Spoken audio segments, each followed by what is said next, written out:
Happy Thursday morning, everybody. Welcome into Morning JOX. Conrad Van Order and Damian Mitchell here with you until 7 o'clock. And as always, we appreciate you joining us and making time for us here on your Thursday morning. And we've got a lot to get into today, as we had some exciting basketball going on last night. Shout out to the UAB Blazers locking up a double bye in the American Conference tournament last night. So we'll get into that a little bit. Bruce Pearl finally saying the quiet part out loud. The thing that we all knew, finally said it for all of us to hear. We'll let you hear that as well.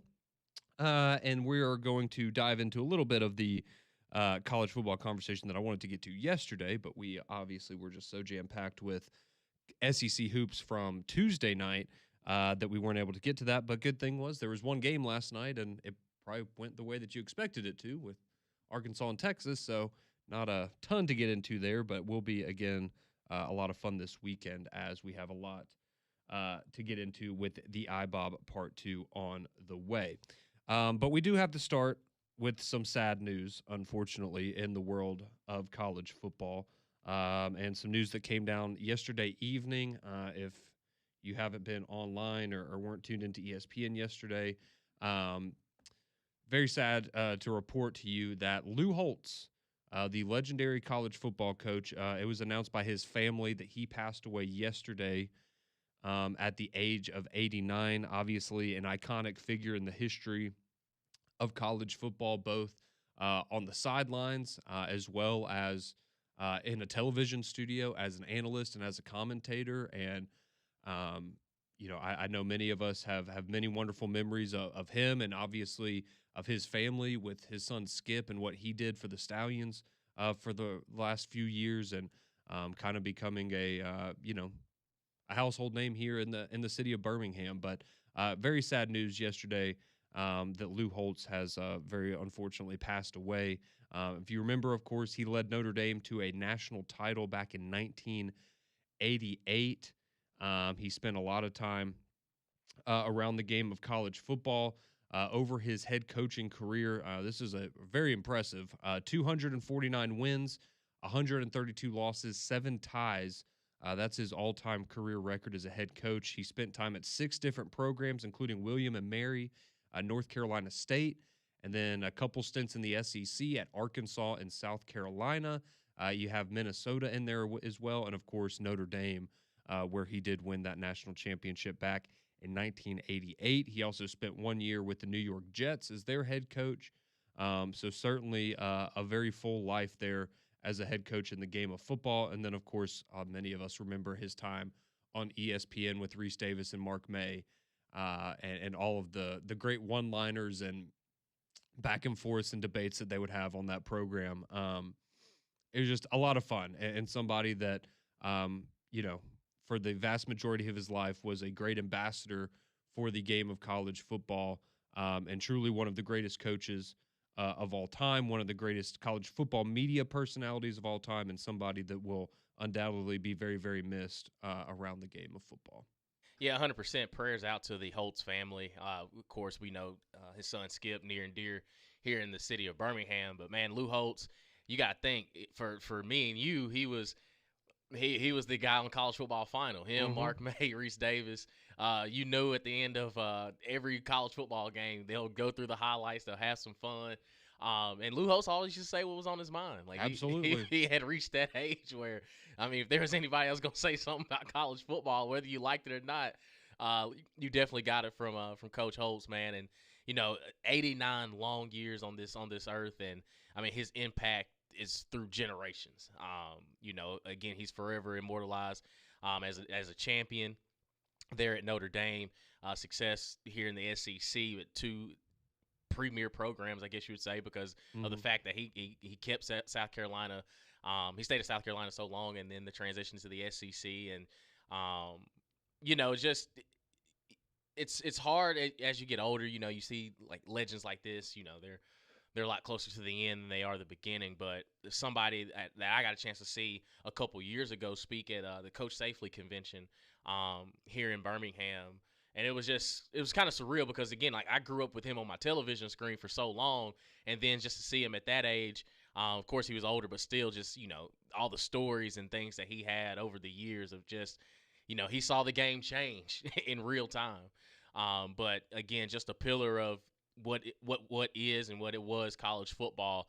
Um, it's a sad time, but I mean, he lived a wonderful life, and his impact will definitely be felt throughout the college football ranks. Yeah, there's absolutely no doubt about that. So he's third all time at Notre Dame in wins with 100, behind Newt Rockne and um, Brian Kelly, actually the all-time wins leader there at Notre Dame. So some very good company there for Lou Holtz, obviously.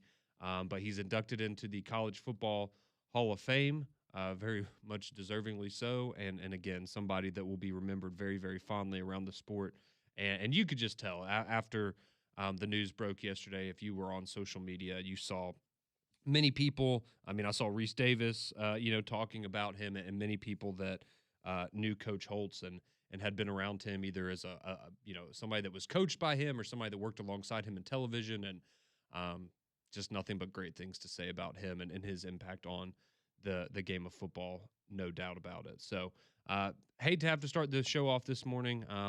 Like Damian said, thoughts and prayers with the Holtz family as they grieve during this time, but it's also a great opportunity to remember all the good things that he brought to the game of college football and that he brought to all of our lives in different ways. And that's certainly what this time is for. So Lou Holtz, legendary college football coach, college football analyst, he passes away yesterday at the age of 89.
Welcome back in here to Morning Jock 612 here on your Thursday morning. Conrad Van Order, Damian Mitchell with you as we're about to get into some college basketball from last night, as well as a interview that seems to have, I guess, at least some of the comments have kind of gone viral over the last 24 hours or so, featuring one Bruce Pearl.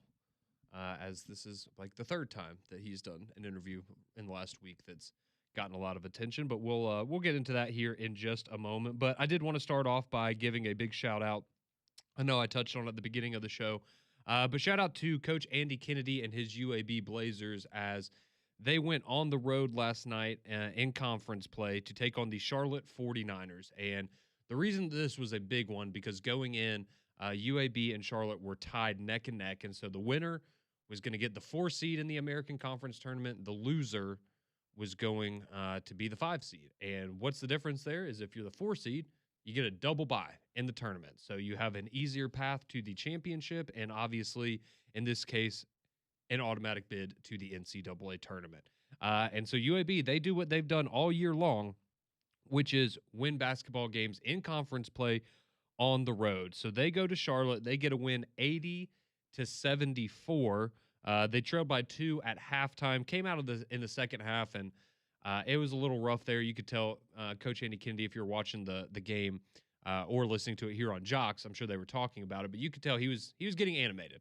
And there were a couple possessions there where it was not good basketball. But the good news is for UAB, they were able to kind of bounce back and find their form, and down the stretch there in the second half, were able to take care of business against Charlotte. And probably the most impressive thing is, 3-point shooting was pretty bad for UAB last night. They only shot 22% from 3-point range. But when you shoot 100% from the free throw line, that's right, 20 for 20 from the free throw line for the Blazers last night. That'll certainly that'll kind of cover up some of those issues there shooting the deep ball last night. So Chance Restry, he goes for 20 points. Evan Chapman had 19, and UAB finds themselves now 19-11 on the season, 10-7 in the conference, and they're now going to get that sweet double bye in the American Conference tournament coming up here in Birmingham in just a matter of days. But how about this? UAB, they now finished the season. They went undefeated on the road in conference play. Insane. Don't even bring up the home record. Let's not do it. But also, it's as puzzling as it is. Here's what I was thinking: if you're UAB for the American tournament, you either bus to Nashville, Atlanta, somewhere like. You have to treat this like an away game. I know it's right here in your backyard, but like you get the double bye, take a couple days, go somewhere, and just treat it like an away game as close as you possibly can. Mm-hmm. Because obviously you have success when you're on the road. Like if you could just kind of eliminate the fact that we are playing at home, not necessarily in Bartow, but like we're playing in the city of Birmingham. But man, it's so crazy. And Coach Kennedy, we've had him on a couple times just throughout the season, and he can't even make sense of it. It's, on the road, we figure it all out. And even in a game like this where you don't have the best 3-point shooting percentage-wise, but you go perfect from the free throw line, like you said, it covers a lot of things up. Absolutely. You make change of the free throw. So, shout out to UAB, get the 4 seed. And that's the thing with the American Conference, man. Like, you have a chance of winning it all. Like, this team has a chance of making it to the NCAA tournament. And if they play like they have been on the road, that they're starting to fare pretty well with it. So it's going to be interesting to see what the Blazers do in the American tournament moving forward.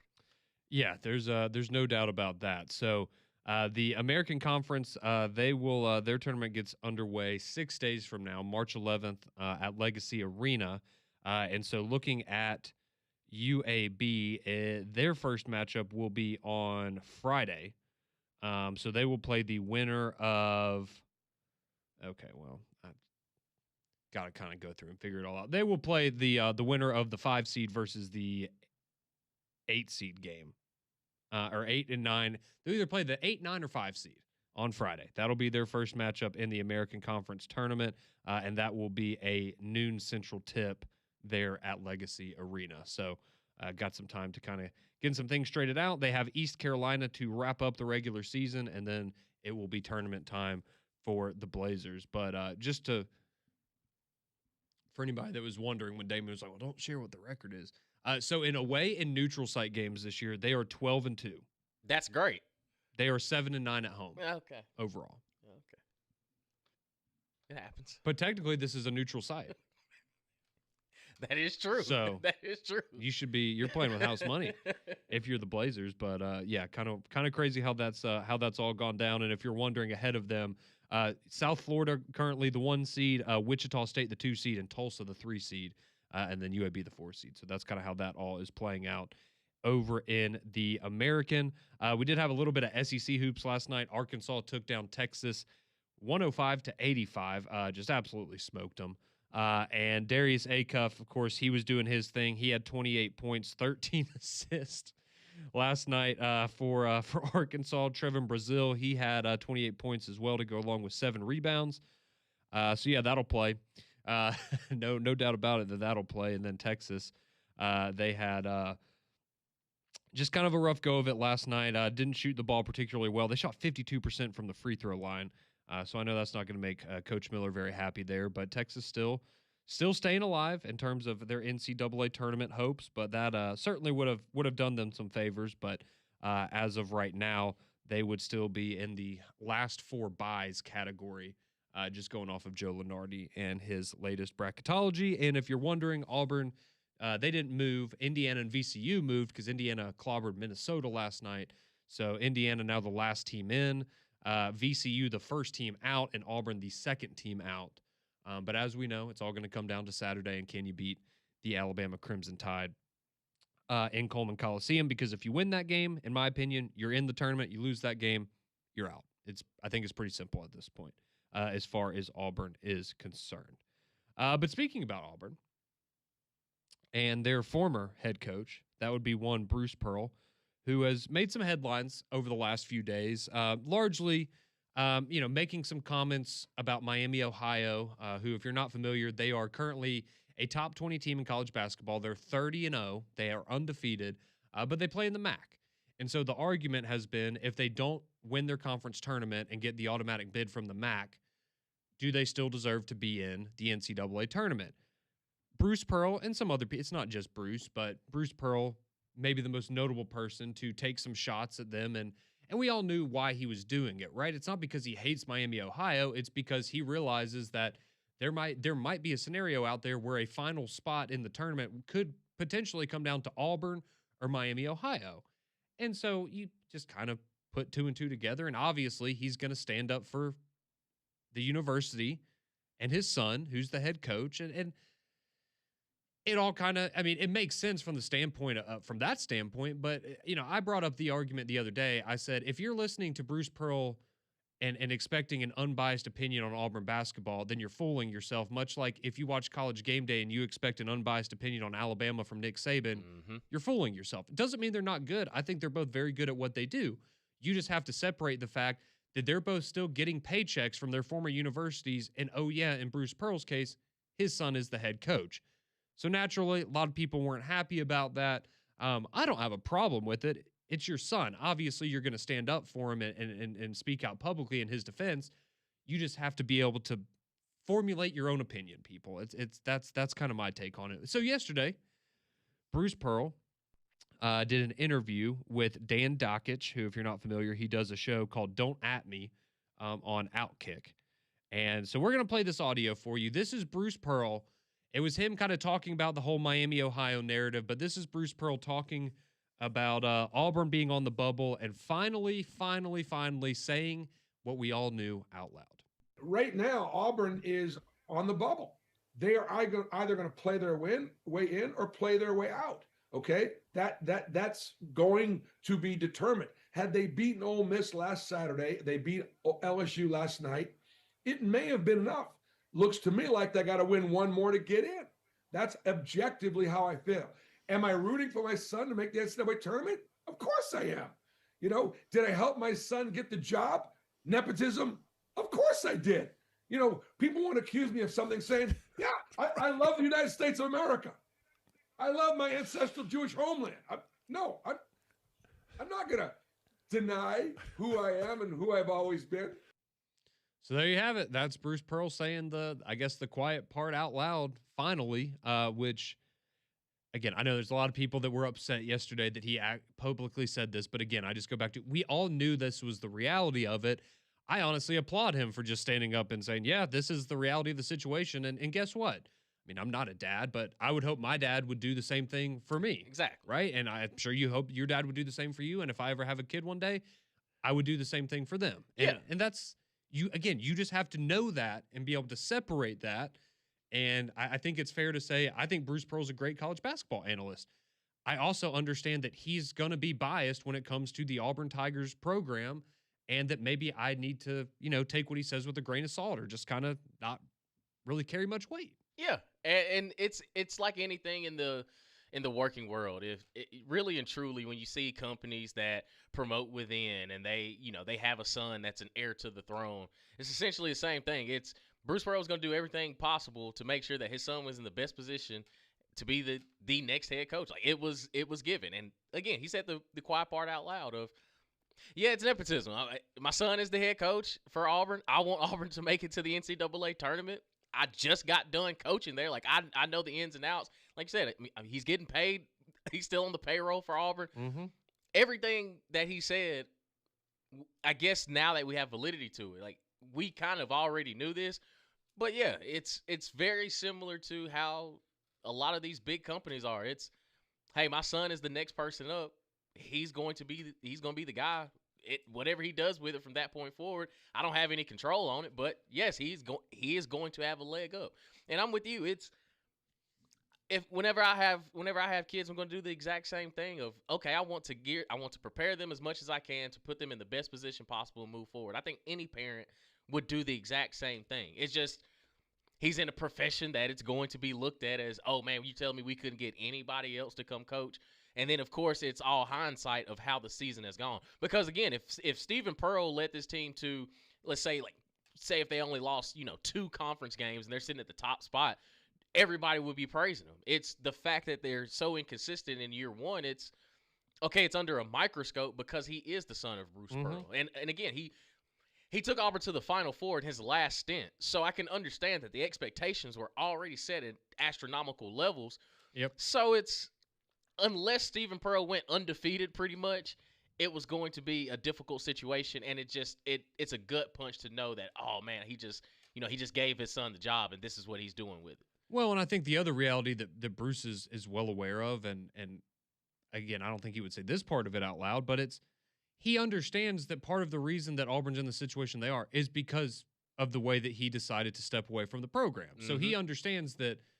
I mean, I think he's probably had I don't know this. I just feel like he's probably had a private conversation at some point with his son along the lines of like, I understand I put you in a bad spot.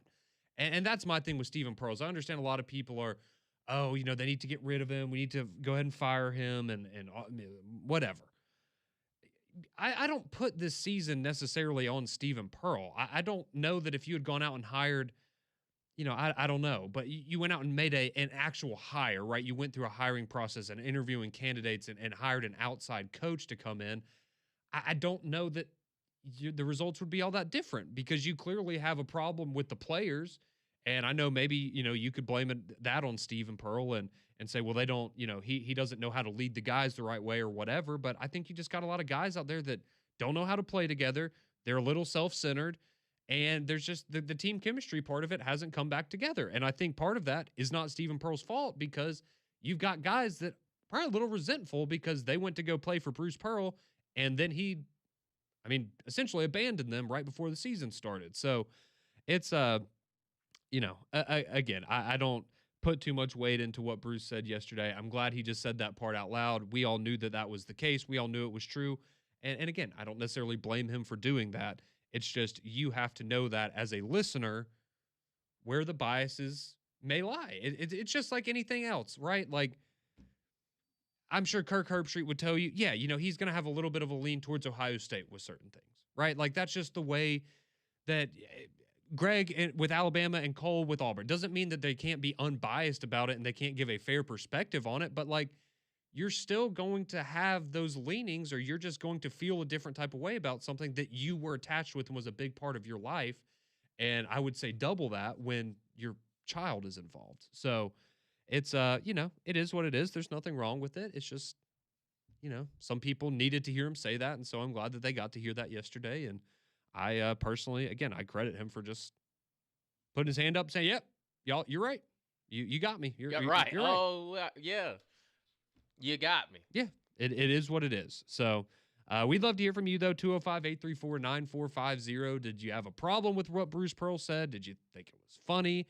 Maybe you're like us and you're just not really surprised by it. It kind of is what it is. But we'd love to hear from you on the JOX text line, 205-834-9450, as we roll along here on this Thursday. Let's talk a little football next as we move along here on the Thursday edition of Morning JOX.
6:32 here on your Thursday. Appreciate you tuning us in here on Morning Jocks. Going to get into a little football talk here. I did want to pass this along. Somebody told me in the break, apparently UAB and their 4-seed double bye in the American Conference Tournament is only 99% secure because apparently there's like 8 tiebreaker scenarios that could potentially push them out if they were to lose to East Carolina on Saturday. So I just wanted to correct that real quick. It's looking very good for UAB, but there is like a very tiny percent chance that half a dozen things go wrong and they end up as the 5 seed. So I apologize. I just wanted to throw that out there. The tiebreakers this time of year are incredibly confusing, and that's just the way that it goes. But hey, beat East Carolina on Saturday, and it won't matter. But you gotta play at home though. So we'll see how that goes. But we're gonna get into some football talk here in just a second. But do want to remind you that with flu season hanging around and pollen season right around the corner, make your home healthier with Trane's Clean Effects Home Air Cleaner. It removes up to 99.9% of airborne particles that cause allergy and virus. It's 100 times more effective than standard air filters and 8 times more effective than HEPA room filters. So find a dealer near you today at Trane.com. All right, let's get into some of this fun football talk here. And what the way I wanted to go was we're about, a month and a half, a little under 2 months away from the NFL draft. And so we've gone through, a lot of the combine stuff, and people are starting to, move things around a little bit, maybe have a better idea. We know some certain changes, like Kyler Murray's not coming back to the Cardinals. What does that mean in terms of, is that a team that's now going to be looking to draft a quarterback early on? And just different things that, could move some familiar faces around when it comes NFL draft time. So we'll go through this here, and I want to get some of Damien's thoughts as well as y'all's at 205-834-9450. So we're going to go with Jordan Reed. He does a great job covering the NFL for ESPN. He put out a 2-round mock draft the other day. And so we'll start with the meat and potatoes. We'll start with the Auburn and Alabama people, and then we'll go into some other notable names and where they might ultimately land. So we've got 4 players from the state of Alabama, according to Jordan Reed, that will be drafted in the first 2 rounds of this year's NFL draft. So the first player off the board, not surprising if you've been keeping up with this, it would be Keldrick Falk from the Auburn Tigers. And so according to Jordan Reed, he would be the 15th overall selection. I've seen him get into the top 10, but it seems like maybe between 10 and 20 seems to be where a lot of people are falling on him now, maybe. But they have him going to the Buccaneers, 15th overall, Keldrick Falk. Okay.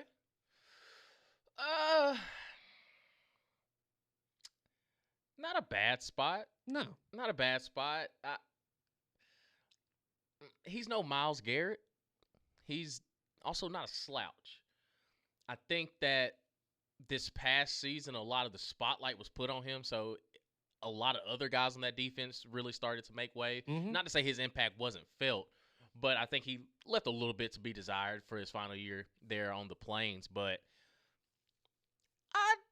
I'd say that's an ideal situation to be in. Not a bad team to go to. Not at all. And then the NFC South is pretty much up for grabs every single year. So you may mess around and find yourself in the playoffs in year 1.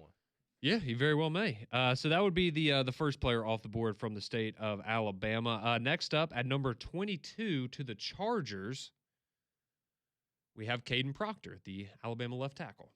Well, we know Jim Harbaugh. He likes to run the football. Mm-hmm. Caden Proctor, big body. He can also sprinkle him out at wide receiver every now and then. That's right. A lot of versatility there. I think that's a good spot. I think that's a great spot. That's a great spot for him if he's good. Right. It's not if he's bad. It's bad for Justin Herbert. But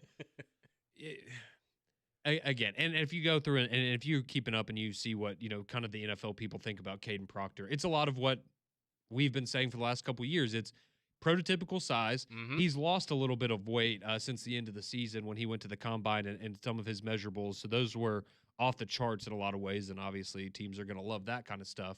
But fair to say that he's inconsistent. Like he's got moments, and he just needs to continue to develop, I feel like. Right. And that can be tough when you're a first round pick, and people are kind of going to expect you to be ready to go. But some people. Apparently, some teams want to keep him at tackle, some want to move him to guard. So we'll see what ultimately happens with Caden Proctor. But for right now, he would be a first-round pick to the LA Chargers. So not a bad landing spot there. Then we have at number 28 overall, there'd be a trade. There would be a trade, according to Jordan Reed. So the Houston Texans are going to trade back from the 28th spot with the Arizona Cardinals. And the Arizona Cardinals will draft Ty Simpson to replace Kyler Murray and be their next quarterback. It's a brutal start. Don't love the landing spot for him. It's not the ideal situation, but you're a first-round pick. Yep. You're going to be looked at as... You got Maserati Marv, baby. And that's about all you got. Well, you got Trey McBride. Yeah, you got great tight end. But you're also in one of the toughest divisions where you just watch the Seattle Seahawks win the Super Bowl. You see the Los Angeles Rams make a deep run, and the San Francisco 49ers, when they're not hit with the injury bug, it's pretty tough. But you got a new head coach that was the Rams offensive coordinator. Yeah. So you got some. He'll try to put you in the best spot. Some fresh blood, yeah. Yeah. Listen, you're going to be a starting quarterback in the NFL. Yep. Unless they bring in somebody that's a bridge guy to say, hey, even if you're not ready yet, not necessarily saying we're going to tank, but we're not going to put a lot of pressure on you at 20, being the 28th overall pick, but also when your time comes, they're giving you the keys. No ands, ifs, or buts about it. So I need to find out, is Jacoby Brissett a free agent? Because that's my thing is, okay, yeah, no, he's still the, okay, yeah, no, so he's still with the Cardinals. Now, they seem to be open to trading him, and I guess that would be part of this process is trading him and then drafting a quarterback in the first round and kind of throwing him to the fire potentially. But, no, I mean, the Steelers seem to be the most common team that I've seen for Ty Simpson in terms of where he would ultimately land. My thing for Ty is I just feel like, and I could be completely wrong on this, he could prove me wrong, but I just feel like maybe take a year to learn the game, be able to sit behind a veteran, and then maybe in 2027, we're looking at you as the guy. And that's the ideal scenario for a lot of quarterbacks, I feel like, coming out of college, even first-round pick guys. But at the same time, if you're the Cardinals and you've got a rookie head coach and the season's not going very well and you're a first-round pick, at some point, they're going to expect you to go in there and play because they want to see the shiny new toy. So we will see, but that's what this mock draft has. It has the Cardinals taking Ty Simpson at number 28 overall. And then the final player taken in the not in the first round, but this one will go in the second round at number 42 to the New Orleans Saints. Any guesses? It's an Alabama player.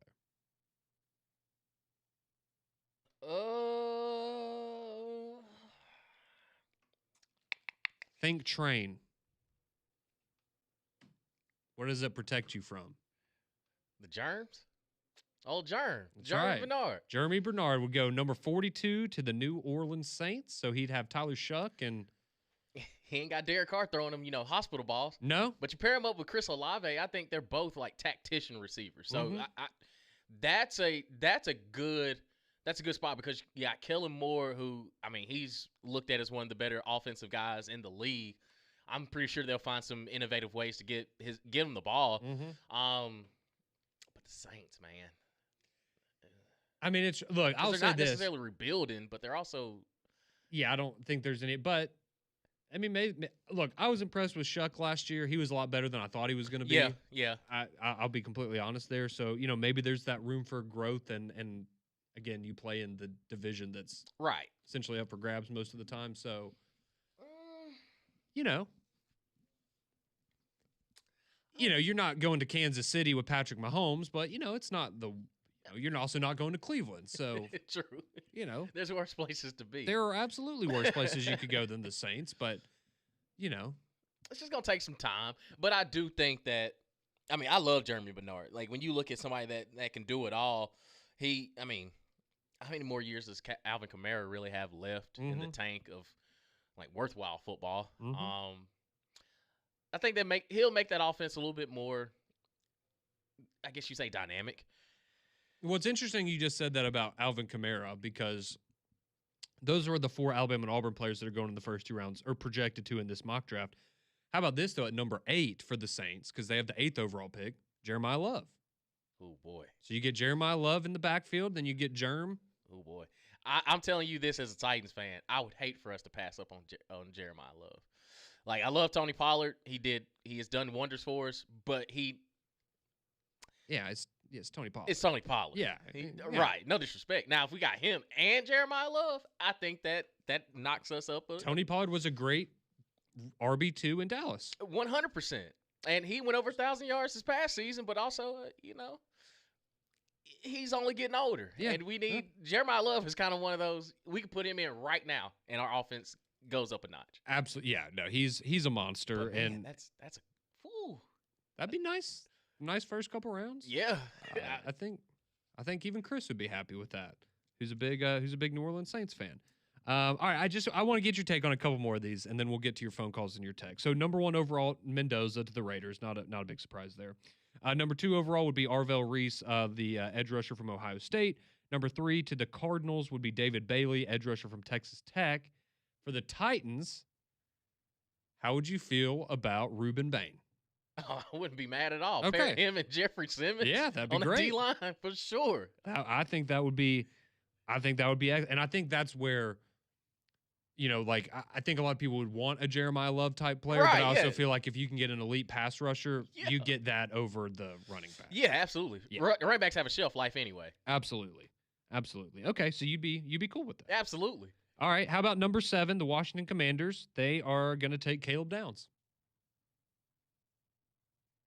He's the truth. Like, he's good. I think that's just a Yeah. best player of it, because the reality of it is, if we're ranking like overall talent, like you could probably make a strong argument that he's the number 1 prospect in this Right. NFL draft. It's Right. just the position that he plays isn't as much of a need as quarterback or edge rusher, offensive Mhm. line necessarily. So Yeah. And Dan Quinn, he's a defensive guy too, so he would love to, have a project back there at safety where you can line him up just about anywhere, and his presence will be felt. But I don't think that's a bad spot. all right, how about we'll do one more, and then we'll get to phone calls and text. I think this one would be interesting. Number 9 overall. It's crazy. I guess I forgot that they were this bad this year to where they have the 9th overall pick.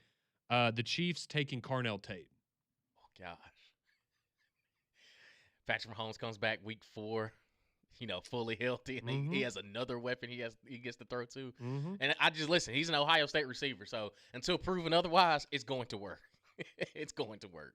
You just add that to the arsenal. Yeah, no, I think it'd be just fine there. Yes, sir. But yeah, I was like, oh man, I forgot that they were that bad. They're gonna get a top 10 pick, and yeah, that could be dangerous there. So, but that's the latest. We'll of course, we'll have more of these coming up in the next month and a half or so as we get closer to the actual draft. But just thought it'd be nice to get an update on where some of these Alabama and Auburn guys are, and it's always fun to see what Damian thinks about his Tennessee Titans and the direction that they might head. But we see your phone calls, we see your text, 205-834-9450, 1-800-239-WJOX. We'd love to hear from you. We take your calls, read your texts next as we put a bow on things here on JOX.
Welcome back into Morning Jocks. A few more minutes here, Conrad and Damien, before we hand you off to McElroy and Kublik in the morning.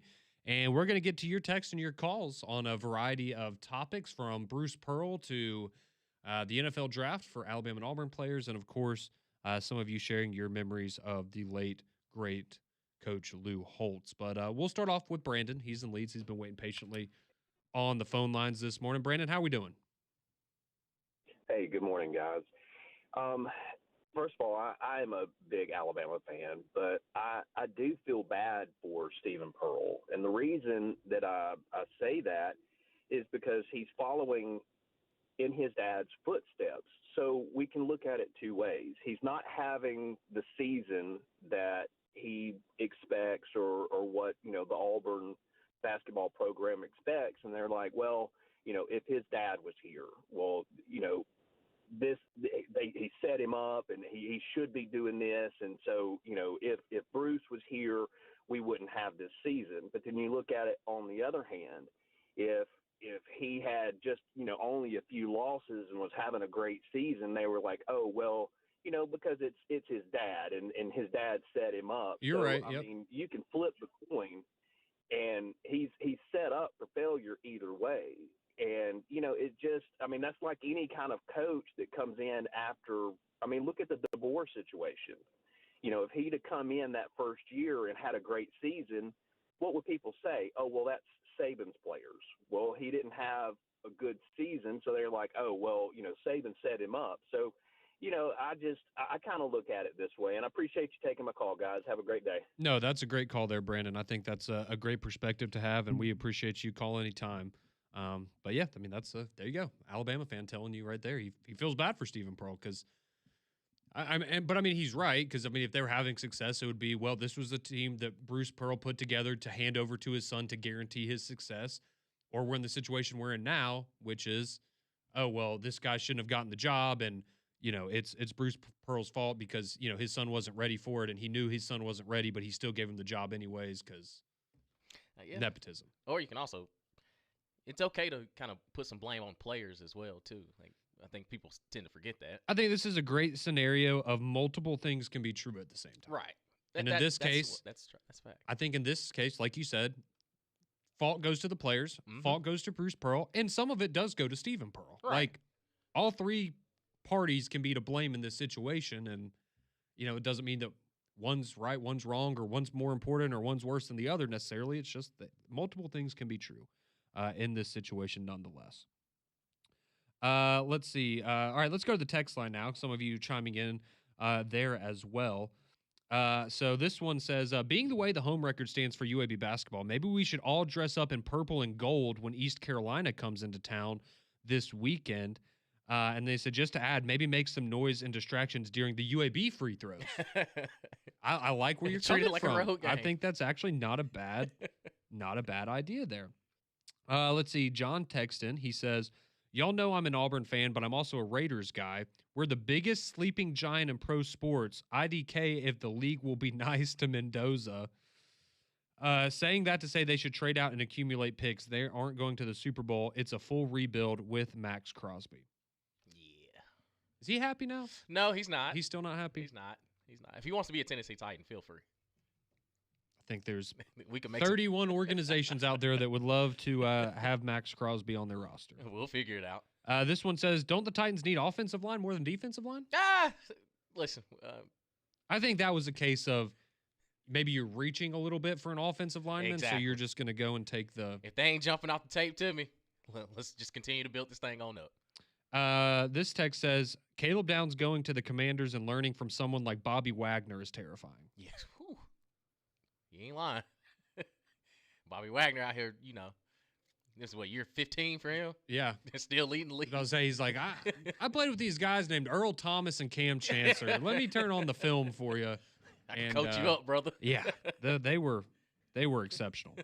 Let's see. Lewis says the Cardinals should bring in Mac Jones to run the Shanahan offense, since LaFleur is, I guess, from the Shanahan tree, and then let Ty take over the reins in a year or two.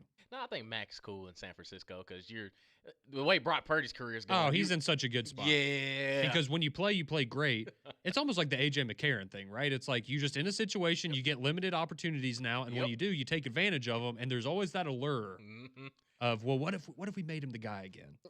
It works out. It does. It works out. Let's see. Someone says, I was always under the impression that Stephen Pearl was supposed to replace Bruce after he retired. Is it really that shocking? See, that's a great point as well. I think we all knew that was coming. It's just maybe the way that it went about in terms of how quickly is what upset some people. This one says, getting your kid a starting job at the place you work is different than naming him CEO. Okay. Let's see. On Lou Holtz, someone says, he's definitely a part of my core memories of my childhood growing up watching ESPN late night on Saturday. I'll never forget, and they can never remake Lou Holtz.